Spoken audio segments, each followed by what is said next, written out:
Boa noite, estamos começando mais um Filosofia em Foco, sejam todos bem-vindos e hoje vamos dar continuidade na abordagem do tema sobre o amor, né? Já tratamos sobre o amor eros, né? Que é o amor na perspectiva de Platão, num episódio anterior. Depois trouxemos o amor ágape, né? Que é um conceito mais relacionado com as divindades. E agora, hoje, estamos trazendo essa abordagem sobre o amor filia, que é um amor que se apresenta sob a perspectiva de Aristóteles, não é? Tem o conceito de amor como amizade, não é? Filia, a tradução seria amor ou amizade, né? Mas antes da gente adentrar o tema, eu vou pedir que vocês se inscrevam no canal, se ainda não forem inscritos, deixem seu like, deixem seu comentário e, se puder compartilhar, nos ajuda a fazer com que o nosso conteúdo possa chegar ao maior número de pessoas, certo? Desde já agradecemos. Bem, como disse, o tema que vamos trazer hoje é o tema do amor filia, né? Ele está presente nessa obra de Aristóteles, que é a Ética a Nicômaco, né? Ele faz uma abordagem interessante, né? Sobre, especialmente nos capítulos 8 e 9, né? Da Ética a Nicômaco. E é um tema que filia, na verdade, ela deriva de philos, que é um termo grego que significa amigo, portanto, filia, que é derivado de philos, significa um substantivo que é amizade, né? Amor, amizade, né? Amizade que sentimos pelos amigos, né? Portanto, tem essa relação, certo? Bom, Aristóteles era um grande observador empírico, né? E ele, observando o homem e a sua relação com a natureza, ele percebe que ele é um ser que se envolve, observa, contempla as coisas que são da própria natureza, como a montanha, né, os rios, o mar, né? Igualmente, ele se relaciona com as plantas, né, com outros animais, mas especialmente ele se relaciona com outros seres de sua espécie, né, portanto, com outros homens, né? E ao observar isso, ele percebe que esse relacionamento ele é necessário, né, porque o homem não pode viver sozinho sem a presença de outros seres da sua espécie dificultaria, né, o seu resolver as questões, né, as intempéries da vida, enfrentar as dificuldades, sobreviver, né? E aí ele diz que o homem é um ser social, né? E até usa um termo grego, que é o zoon politikon, né? Quer dizer, animal social, também traduzido como animal político, né? Porque se o homem é um ser social, é um animal social, naturalmente ele também vai ser um animal político. Na medida em que ele é um animal social, ele vai formar comunidades, e claro que as comunidades vão precisar da política para bem gerir essa comunidade, né? Ele diz que, enquanto a ética é do caráter individual, a política é do caráter, seria a ética do coletivo, né? Então, ele usa essa palavra, essa expressão, zoon politikon, né, exatamente para definir que o ser humano é um ser social, é um ser político, né? E precisa viver em comunidades, né? Portanto, na polis, né? Polis é um termo também grego que quer dizer cidade-estado, né? Certo? E precisa disso exatamente para poder, precisa dessa aliança, dessa união, dessa convivência em associação com outros de sua espécie, exatamente para poder sobreviver, né, e resolver as questões referentes às dificuldades, né, e que para isto é necessário, uma das coisas mais necessárias é que entre eles se desenvolvam, né, uma coisa chamada de amizade, né. Então, é mais ou menos essa a perspectiva dele em relação de como ele surge com o conceito de amizade. É decorrente da própria natureza do homem, né, para exatamente fazer unir, né, fazer nivelar, né, os homens de maneira que eles possam viver em paz, né, trilhando caminhos para se desenvolver, né, para se proteger, para construir suas casas, para poder conseguir alimentação, etc, etc. Então, nessa perspectiva, a gente pode dizer que, para Aristóteles, filia, primeiro, seria uma forma de amar, né,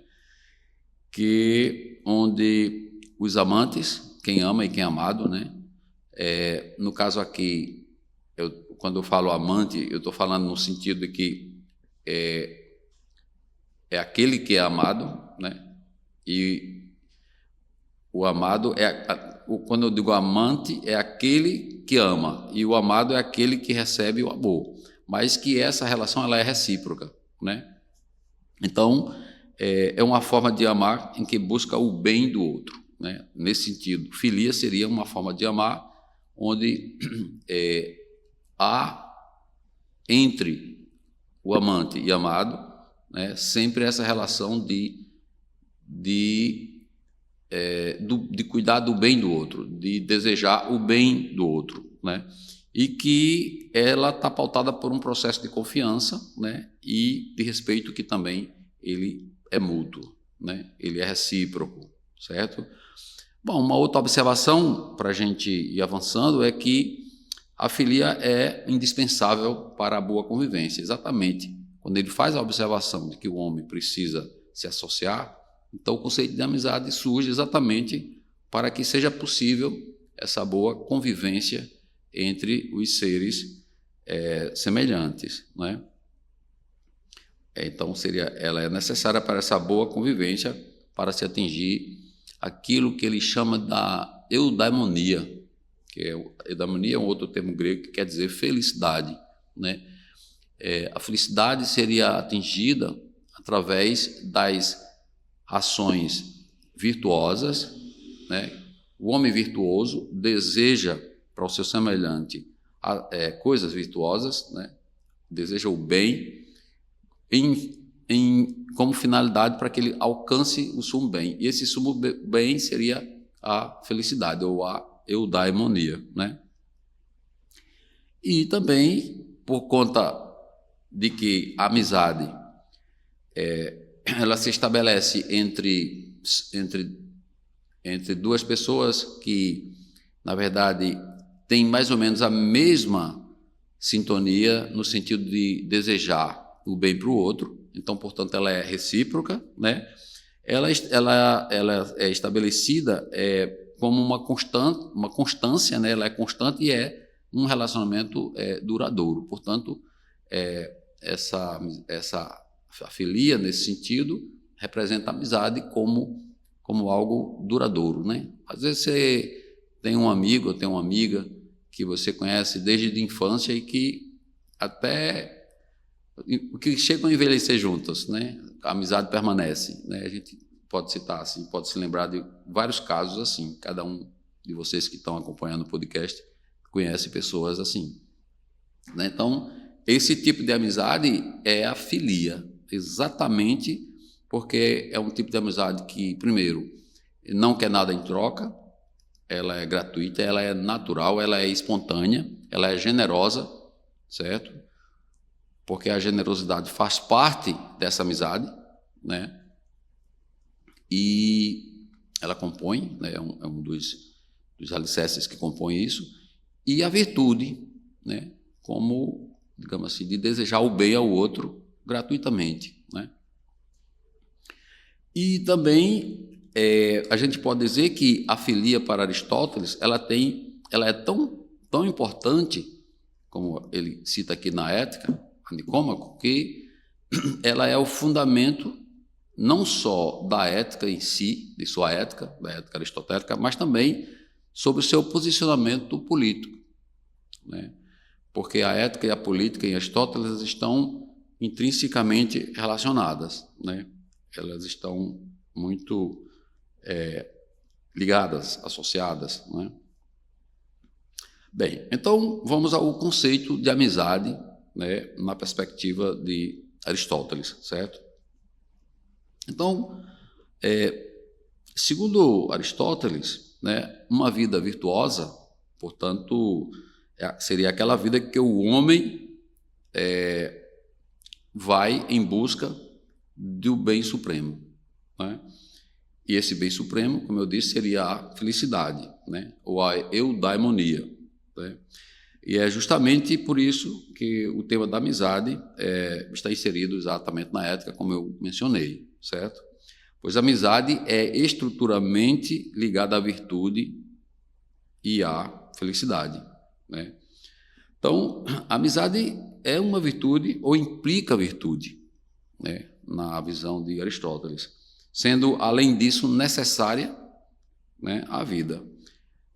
Imagine uma vida sem amigos, né? O homem ele não pode viver isolado, ele não pode viver sem amigos.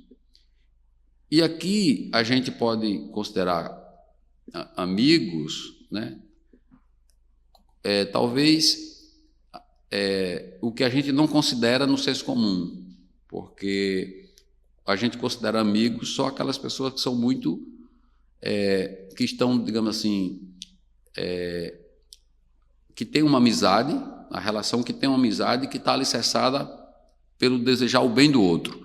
Mas aqui a gente vai perceber que ele abrange um pouco o conceito da amizade para outras perspectivas, muito embora, como por exemplo a perspectiva da utilidade, a perspectiva do aprazível, né, daquilo que lhe apraz, mas também ele dá uma sinalização dizendo que a amizade verdadeira seria exatamente essa que está pautada pela virtude, né, pelo bem-querer do outro, simplesmente, né, sem nenhum interesse por trás, certo? Então, a amizade ela implicaria a virtude, né, e sendo assim necessária na nossa vida, né? Porque um homem sem amigos teria grande dificuldade para enfrentar as demandas que naturalmente nos são ofertadas pela existência, né? Pelo existencialismo, né? Então, sem amigos, a gente provavelmente não escolheria viver, se tivesse que fazer a opção, né? A não ser que seja uma pessoa doente, né? Aí que se isola e tal, mas se for uma pessoa normal, essa pessoa ela vai precisar de realmente ter essa relação de amizade, né, para poder atingir os seus objetivos. E a amizade ela é tão necessária à vida das pessoas, né, que a gente pode imaginar, por exemplo,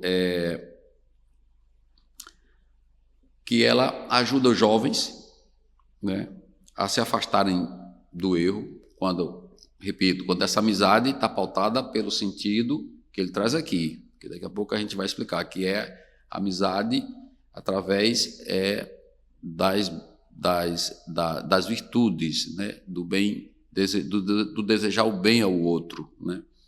Então, ela ajuda os jovens a se afastarem de erros, né? Ajuda os velhos, as pessoas mais idosas, né? Na medida em que ficam com mais idade, vão precisar de amigos, né? Inclusive os que estão ainda também no vigor da vida vão precisar de amigos para que possam desenvolver suas potencialidades e também realizar os seus projetos, não é? De maneira que sempre duas pessoas juntas é melhor do que uma, diz ele, porque duas pessoas juntas caminham juntas elas pensam melhor e têm mais condições de realizar coisas juntas, né? Então, a gente imagina que, desse modo, a importância da amizade ela é para todos, para ricos, para pobres, né? Diz que tem uma citação dele, que diz que mesmo aquele que tem todos os bens disponíveis, inclusive em quantidade além da necessária, quanto mais rico, mais amigos ele precisa ter, com vistas de manter esse patrimônio que é grande, né? Então, ele precisa de amigos para manter esse patrimônio, de tal forma que evite que as pessoas possam, outras pessoas possam tomar isso de forma ilegal, né? De forma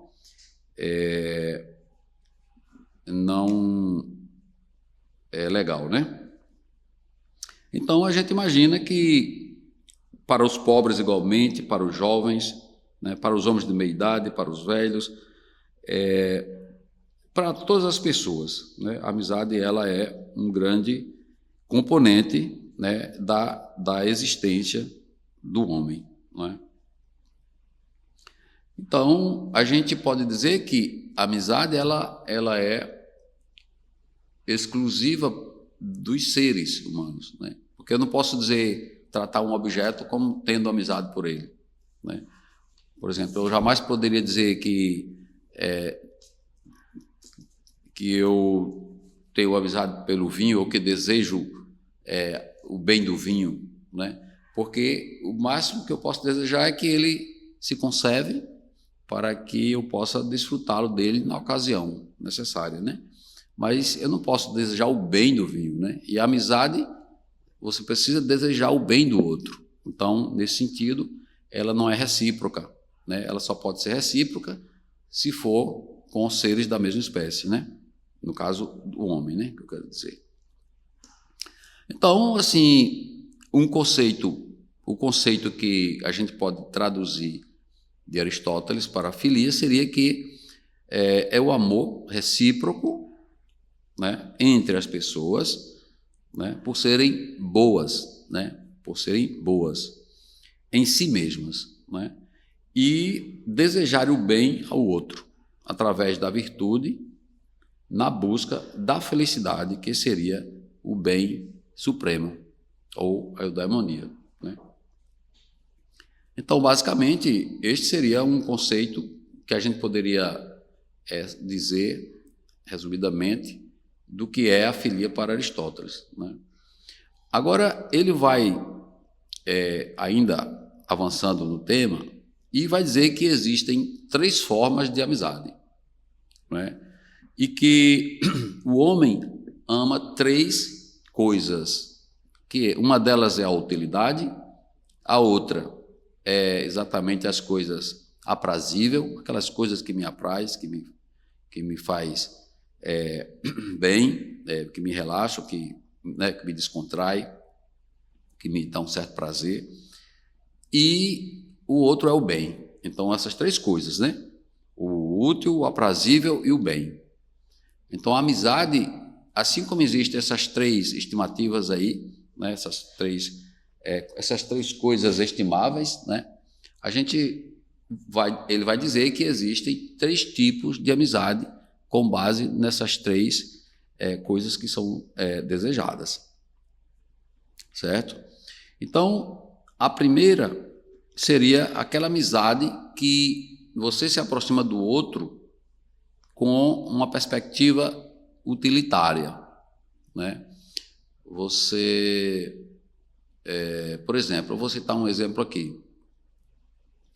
Eu preciso comprar um seguro para o meu carro, por exemplo, e eu procuro um corretor de seguros. Então, na hora que eu procuro, eu conheço, né, o senhor X, o senhor X faz uma proposta, eu aceito, a gente conversa, tem uma relação franca, eu gosto do que ele me oferta, né, na apólice do seguro, então a gente faz um negócio. Então, a gente ali, ele considera isso como um tipo de amizade, mas é uma amizade que por trás dela existe apenas um fator utilitário. Ela é útil para mim, porque eu vou ter o meu carro protegido por essa pólice, e é útil para o corretor, porque ele está me vendendo um produto que ele vende para as pessoas, e ele quer vender. Então, há o interesse recíproco aí, no utilitarismo, que essa amizade proporciona. Mas essa amizade, ela não é duradoura. Do jeito que ela acaba, ela se desenvolve e por pouco tempo ela pode terminar. Ou de minha parte, ou da parte dele. Porque ela não existe um link, uma coisa que una mais, que seja mais forte, onde a gente naturalmente deseja o bem do outro. Não, ele só quer vender e eu estou querendo proteger meu carro, ter o meu carro protegido pelo seguro. Então, qualquer coisa que aconteça que me desagrade em relação ao seguro, eu posso simplesmente cancelar o seguro. E aí acabou, não vou falar, não vai mais entrar em. Então, seria um tipo de amizade puramente motivada por aquilo que é útil a mim e útil a ele, útil aos que são amantes nessa relação. Certo? Uma outra perspectiva seria quando, por exemplo, eu me aproximo de alguém, de senhor X, e esse senhor X é uma pessoa que é muito engraçada, sabe contar muitas piadas, e a gente ri muito com as coisas que ele diz, e ele tem uma certa também, digamos assim, uma certa simpatia, né, por mim. Então, a gente desenvolve uma relação ali, também ele considera isso como sendo amizade, porque na medida em que ele está me contando as piadas, eu estou rindo, ele está satisfeito porque está me fazendo rir. Não é? As piadas dele estão me fazendo rir. E eu estou satisfeito porque estou escutando as piadas dele e estou me relaxando, estou descontraído. Então também há ali um interesse mútuo, né, na condição de que um apraz ao outro, né? A essa questão da relação aprazível, né? Então, mas ele diz que tanto a relação de amizade, né, que é ocasionada, é causada pelo utilitarismo, quanto pela questão do que é aprazível, elas não são duradouras, elas têm, geralmente são curtas, elas não têm uma constância, né, muito longa, certo? Porque o que dá origem à relação é muito fragilizável. Qualquer coisinha que aconteça pode fazer com que essa relação seja desfeita, né? Então, ele vai exatamente para uma outra categoria de amizade, que é exatamente essa amizade que está pautada pelo bem, né, pela virtude, né, pelas virtudes, e onde você gratuitamente deseja o bem do outro, deseja que o outro esteja bem, e isso é recíproco nessa relação, né? Tanto de quem ama como do amante. Então, há essa relação de filia aí, é o termo que ele vai chamar, talvez a gente possa chamar de amizade perfeita, né? Que é exatamente essa relação onde não há interesse por trás, não há interesse utilitário e tampouco um interesse puramente pelo prazer, né? De que seja uma relação aprazível, mas, ao contrário, é uma relação que ela está pautada simplesmente pelo bem, pela virtude, por desejar o bem do outro, nessa perspectiva de que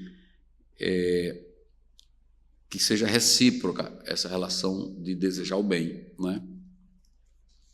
E enquanto esta é uma relação duradoura, né? Como eu disse, como eu citei o exemplo de pessoas que a gente conhece na infância, na adolescência, que mantém uma relação por toda a vida, né?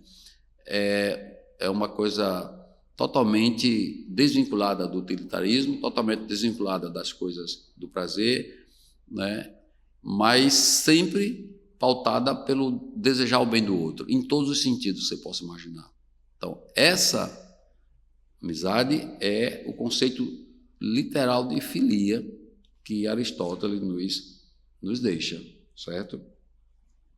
Enquanto que as outras, elas têm essas que são baseadas pela utilidade ou no caso de aprazível, ela é espúria, ou seja, elas não são legítimas, não são genuínas, né? E podem acabar a qualquer momento. Agora, tem uma questão muito interessante, que é o seguinte: os homens virtuosos, os bons homens, ou aqueles que afins da virtude, né? Esses homens, eles desejam o bem do outro, né? Desejam uma relação com eles. É uma relação onde um deseja o bem do outro, portanto, é um desejo recíproco, né? E isso porque eles são bons em si mesmos, né? Não há uma outra perspectiva por trás, não. A própria natureza dele é de ser bom, de ser generoso, de desejar o melhor para o outro.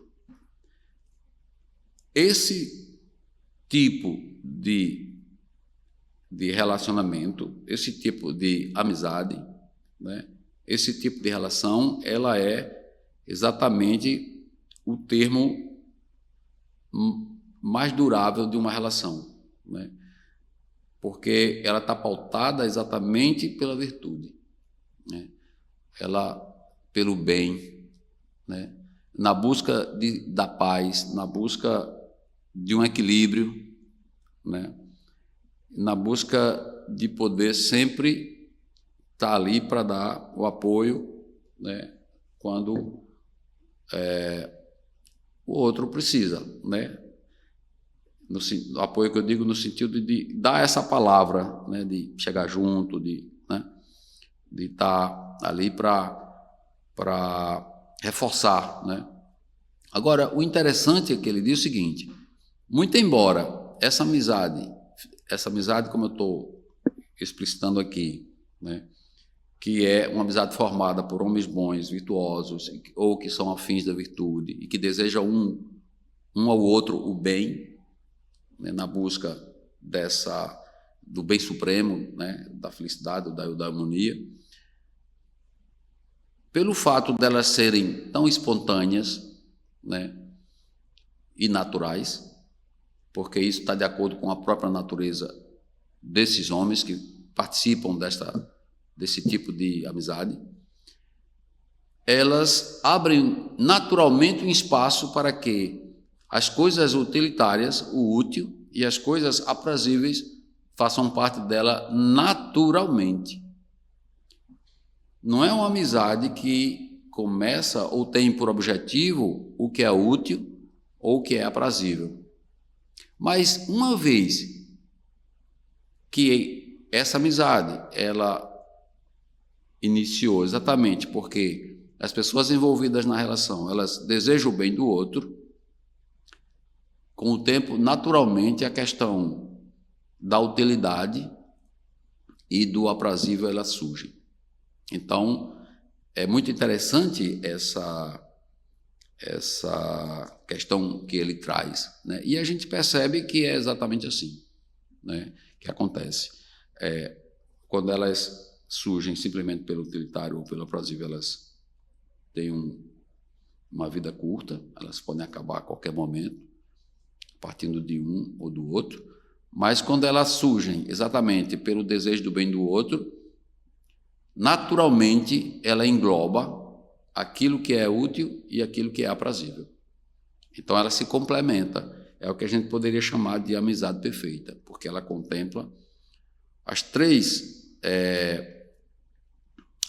desejos do homem, como ele cita no início dessa fala, né? Mas sempre numa ordem em que desejar o bem do outro é o que conduz todo o processo da amizade, todo o ritmo da amizade, né? E não o contrário, né?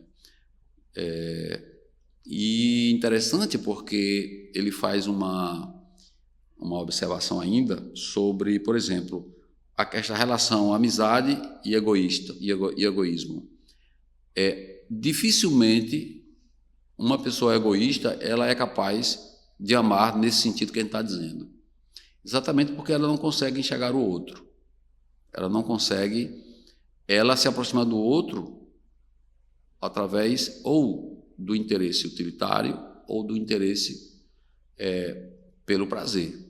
Mas ela não vai se interessar pelo outro pelo interesse simplesmente de desejar o bem do outro, né? Porque como o egoísta está muito voltado para si, né? É um processo para o eu, então, e a relação é eu com outros, então o outro praticamente não existe nesse sentido, né? Praticamente ele não existe nesse sentido, certo?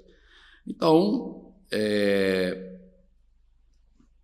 seria mais ou menos essa, né, a perspectiva de Aristóteles quando se refere, de uma forma bem simples, bem sucinta, quando ele se refere sobre o amor-filia, portanto, o amor-amizade, né? Então, a gente percebe que, com isso, que a amizade ela é baseada no bem, né? Que a amizade baseada no bem é amizade entre pessoas boas, né? Ou virtuosas. E pessoas que praticam a virtude, pensa Aristóteles, são aquelas que podem melhorar a condição da comunidade, porque sempre está pensando no outro, portanto, no coletivo, certo? Então, com isso, eu vou encerrando aqui a mensagem e espero que vocês gostem do conteúdo e que possam compartilhar, certo? Obrigado e até a próxima.